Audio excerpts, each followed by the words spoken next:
Hello viewers, welcome to my channel before the time. இந்த வீடியோவில் நம்ம என்ன பார்க்க போகிறோன்னா மாங்காய் தொக்கு. அதுக்கு தேவையான பொருள் பார்க்கலாம். மிளகாய்த்தூள், மஞ்சள் தூள், சீரகம், காஞ்ச மிளகாய், வெந்தயம், உப்பு, 2 மாங்காய் பெருசு திருவி வச்சுருக்கேன், நல்லெண்ணெய், பெருங்காயத்தூள், கடுகு. ஃபஸ்ட்டு அடுப்பு ஆன் பண்ணிக்கலாம். பேன் வச்சுருங்க. கடுகு நல்லா பொரியிற மாதிரி வறுக்கணும். நல்ல கலர் சேஞ்ச் ஆகணும். சரியாக வறுபடலைன்னா ஊறுகாய் அந்த தொக்கு கசப்பாக இருக்கும். வெந்தயமும் நல்லா வறுபடணும். நல்ல கலர் சேஞ்ச் ஆகி வாசனை வர வரைக்கும் நல்லா வருங்க. அடுத்து சீரகம் ஆட் பண்ணுறேன். சீரகமும் நல்லா பொரிஞ்சு வாசனை வர வரைக்கும் நல்லா வறுக்கணும்.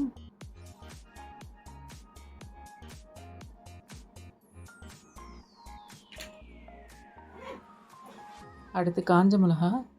இந்த காஞ்ச மிளகா கொஞ்சம் சூடு ஏறி ஓரளவு மொறுமொறுன்னு ஆனதுக்கப்புறம் நீங்கள் எடுத்துடலாம்.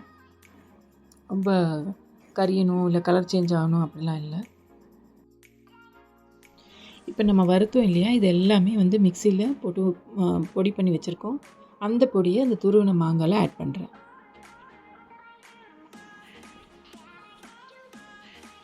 ஓகே, இப்போ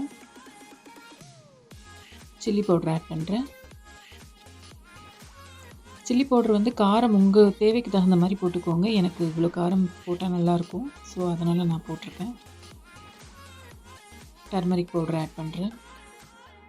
உப்பும் உங்கள் தேவை எவ்வளவோ அந்தளவு போடுங்க. உப்பு ஓரளவு கரெக்டாக போடுங்க. டேஸ்ட் பண்ணி பார்த்துட்டு உங்கள் தேவைக்கு தகுந்த மாதிரி நீங்கள் போட்டுக்கோங்க. இதை அப்படியே நல்லா மிக்ஸ் பண்ணி விடலாம். ஒரு பேனில் அந்த 200 கிராம் ஆயில் சொன்னேன் இல்லையா, அதை ஆட் பண்ணிக்கலாம். அதை ஆட் பண்ணிக்கிட்டு தாளிக்கிறதுக்கு கொஞ்சம் கடுகு ஆட் பண்ணுறேன். அதோட ஒரு 5-6 பூண்டு பல்லை கட் பண்ணி ஆட் பண்ணுறேன். பூண்டு பல் நல்லா பொரியட்டும். இதோடையே நான் பெருங்காயத்தூளை ஆட் பண்ணிக்கிறேன். ஸோ இப்போ அடுப்பை ஆஃப் பண்ணிட்டேன். ஆஃப் பண்ணதுக்கப்புறம் தான் நான் இதெல்லாம் ஆட் பண்ணுறேன், சரிங்களா? இல்லைன்னா அந்த மிளகாத்தூள் இருக்கு இல்லையா, அதோட கலர் சேஞ்ச் ஆயிரும். ஸோ ஸ்டவ்வை ஆஃப் பண்ணிட்டு தான் இது எல்லாத்தையும் நான் கிளறேன். அந்த ஹீட்லேயே அந்தளவுக்கு இது இருந்தால் போதும், வெந்தால் போதும், சரிங்களா? ரொம்ப ஹீட் வச்சுட்டு வேக வச்சா அது அவ்வளோ நல்லா இருக்காது. ஸோ இதை நல்லா கிளறி விடலாம். நல்லா கிளறி விட்டு அந்த கொஞ்ச நேரத்தில் அந்த எண்ணெய் வெளியே விடும். இப்போ பாருங்கள், நல்லா கிளறி இருக்கேன். அந்த ஆயில் கொஞ்சம் கொஞ்சமாக ரிலீஸ் ஆகுது பாருங்கள். ஓரளவு ஆறிடுச்சு. நான் ஸ்டோர் பண்ணுறேன். இதை நல்ல எண்ணெய் வெளியே விட்டு நல்லாயிருக்கு. இதை அடுத்தடுத்த நாள் வைக்கும் போது இன்னும் நல்லாயிருக்கும். கிட்டத்தட்ட ஒரு 6 மாதம் வரையும் நம்ம யூஸ் பண்ணலாம். கெட்டு போகாமல் நல்லாயிருக்கும். Okay viewers, thank you.